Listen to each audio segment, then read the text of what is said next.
Barishal Sherebangla medical college হাসপাতালে intern চিকিৎসকরা চিকিৎসকের ওপর হামলার বিচার ও নিরাপত্তা নিশ্চিতের দাবিতে কর্মবিরতি পালন করছেন।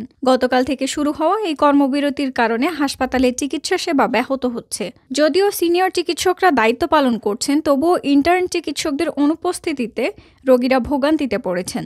এর আগে চিকিৎসক, নার্স ও অন্যান্য কর্মকর্তা-কর্মচারীরা ৪৮ ঘণ্টার আলটিমেটাম দেন, যার মধ্যে যথাযথ ব্যবস্থা নেওয়া না হলে কঠোর কর্মসূচিতে যাওয়ার হুঁশিয়ারি দেন তারা।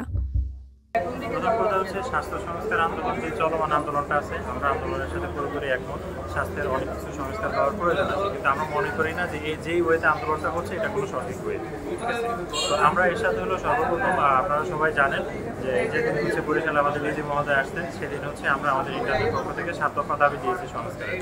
ঠিক আছে, তো এর পরিপ্রেক্ষিতে পরবর্তীতে হচ্ছে আমাদের প্রথম দাবি ছিল যে আমাদের কর্মস্থলের নিরাপত্তা নিশ্চিত করতে হবে, কারণ আমরা হাসপাতালে কাজ করতে গিয়ে অসংখ্য ধরনের হয়েছি। আমাদের ইন্টার্নরা, আমাদের ডাক্তাররা, নার্সরা এবং হচ্ছে আমাদের ওয়ার্ডের ওয়ার্ড বয় যারা আছে, তারা সবাই বিভিন্ন ধরনের যেটা আসলে অযাচিত হবে এবং সেটা সম্পূর্ণই অযৌক্তিক।